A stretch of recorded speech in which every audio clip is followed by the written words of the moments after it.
어수선한데 이 대선 조사 지지율이 나왔습니다. 갤럽인데요. 흔히 갤럽이 제일 정확하다 이렇게 보통 보고 있습니다. 문재인 32%, 안희정 17%. 자, 문재인은 2% 떨어졌고요. 안희정은 2%가 올랐습니다. 지난주에 6%나 떨어져서 2% 올랐고요. 안철수, 황교안 9%, 둘 다 9%, 이재명 8%, 심상정, 유승민, 홍준표 각 1%입니다. 문재인 32, 안희정 17, 안철수, 황교안 9%, 이재명 8%, 나머지 후보들 1% 이렇게 나왔습니다. 자, 보수에는 황교안 9%, 그 다음에 홍준표, 유승민 1%, 이게 답니다. 저는요, 보수에서 후보와 대선 전략을 새로 짜야 된다 이렇게 생각을 합니다. 저는 황대행은 그냥 대행직에 충실하면서요, 지금까지 안정감을 보인 부분으로 잘 마무리를 하는 게 좋다고 봅니다. 황대행 출마해봤자 당선권에 가지 못하고 박 대통령의 유산을 극복하는 데 성공하지 못합니다. 그리고 황대행은 이 개인의 캐릭터가 저는 정치에 잘 맞지 않는다고 보고 있습니다. 대한민국의 법조인들 중에 정치적으로 성공하기가 쉽지 않고 실제로 그렇게 성공한 정치인도 없습니다. 홍준표 지사 자충우돌을 하는데요, 대선 그냥 접기를 바랍니다. 그리고 유승민, 남경필 이분들요, 어느 시점에서는 더 이상 대선 행보를 하는 것은 무의미하다. 모르겠습니다. 정치판에는 광을 팔기 위해서 끝까지 가는 척을 해야 나중에 더 큰 뭔가를 쟁취할 수 있는가, 이렇게 보고 계속 그렇게 하는 분들이 많은데요, 그건 구시대의 정치의 모습이라고 생각을 합니다. 지금 1%, 3% 갤럽 조사가 비교적 정확하다고 보는데요, 의미 없는 지지율을 낳고 있는 대선 후보들은 대선 행보를 중단하기를 바라고요. 황교안 대행은 대행으로서 남은 역할을 충실히 하는 것이 낫다고 보고 있습니다. 그렇다면 결국은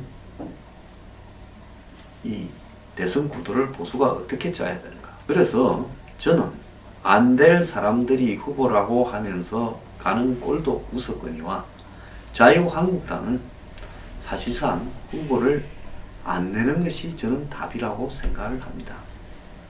물론 아예 후보를 안 내면 90몇 석이나 가진 당이 대선에서 역할도 못하고 그럼 나자빠지란 말이냐, 이런 이야기를 할 수 있을 거라고 보고요. 그 다음에 바른 정당도 지금 남경필, 유승민으로 뭘 할 수 있을 거라고 봅니까?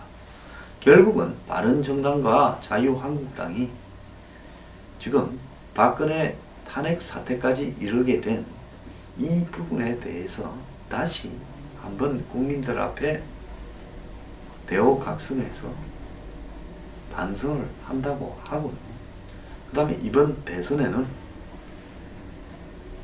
어떤 개헌을 전제로 해서 연정을 또 전제로 하는, 임기 단축을 전제로 하는 그런 어떤 맥락에서 거대한 그랜드 플랜을 꾸미는데 일조하겠다, 이런 방향으로 가는 것이 좋다고 봅니다.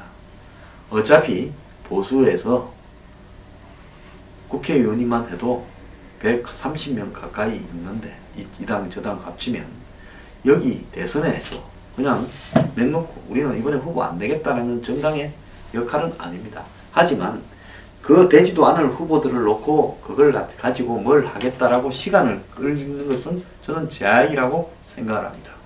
지금 대선이 2달 남았다면 여기서 시간 끌면서 애먹이면서 가는 거는요, 같이 죽자라는 이야기고, 개인의 공명심에, 개인의 출세에 당을 걸고 보수 진영 전체를 걸고 같이 죽자라고 자멸하는 부분이라고 보고 있습니다. 그래서 빠른 시간 내에 바른정당과 자유한국당의 후보들이 다 사퇴하기를 저는 바랍니다. 그런 다음에 이 두 당의 대표와 그리고 수뇌부가 만나서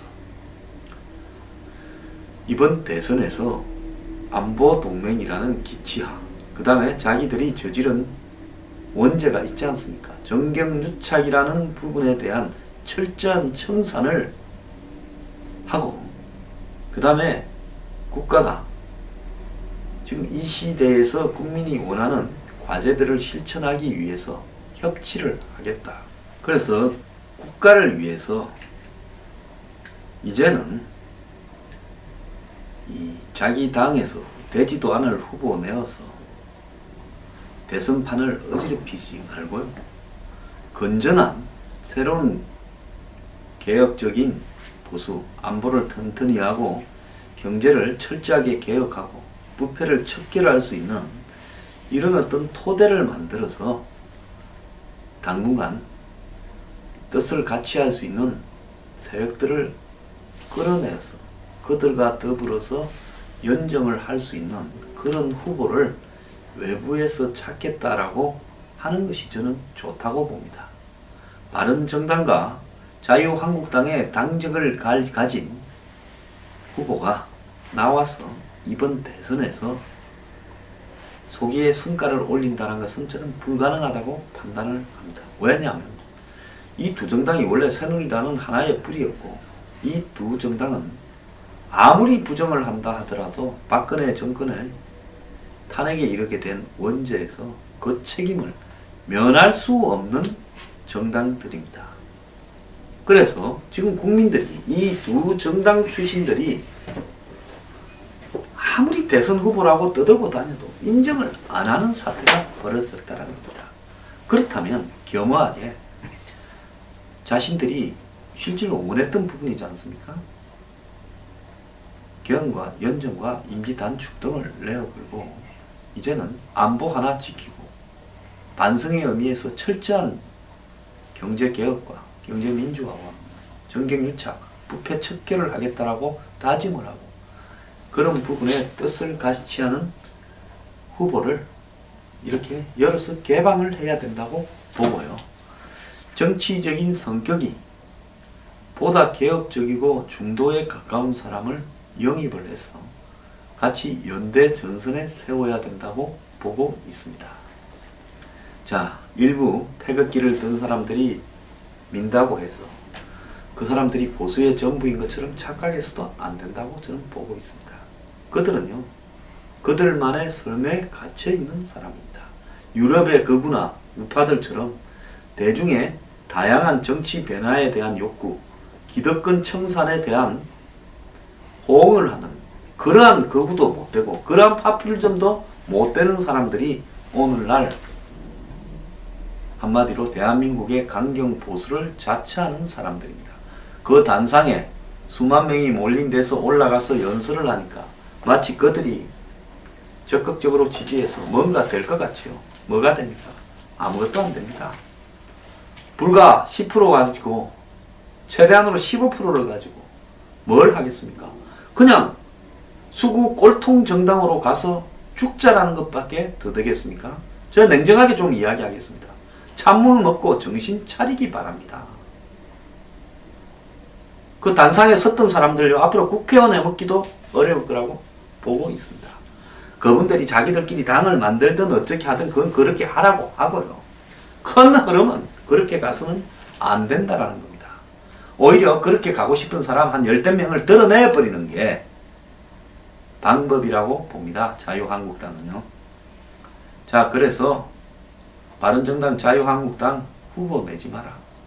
그리고 이번 대선에서 그나마 안보가 제대로 가기를 원하고 경제가 개혁되기를 원한다면 보다 개혁적인 인물을 영입을 해서 안보 동맹의 원칙하에 같이 동참을 해가는 이런 부분을 해야 된다고 봅니다. 필요하다면 민주당의 비문진영 그리고 국민의당의 다수도 흡수를 해야 된다. 흡수가 아니라 동등한 입장에서 같이 하자고 해야 된다고 생각을 합니다. 이 와중에 재미 붙여서 자기 홍보하는데 재미 붙여서 대선 간다고 더 이상 떠든다면요. 이들 또한요. 박근혜 전 대통령과 마찬가지로 국민 앞에 역사적 제약을 짓는 사람들이고요. 이 지경이 오기까지 이들 책임도 적지 않을 건데 초상집에서 장사하겠다라는 사람밖에 안 되는 겁니다. 대세가 이렇게 내가 뜻을 펼 수 없는 상황이라고 하면 그 인정을 하고요. 이제는 국민들을 향해서 그래도 대한민국의 건전한 대한민국의 안보가 유지되고 보다 투명한 사회가 되기를 바라는 상식적이고 합리적인 많은 국민들을 위해서 이제 그동안은 지은 제약도 많으니까 이제 좀 희생할 줄도 알아야 된다고 저는 봅니다. 자유한국당과 바른정당은 지금 남아있는 지저분한 후보들 다 사퇴시키고요. 한마디로 철저한 자기 반성의 전제하에 안보와 경제개혁을 전제로 비문연대에 한마디로 미랄이 되어서 썩겠다라는 생각을 보여주기 바랍니다.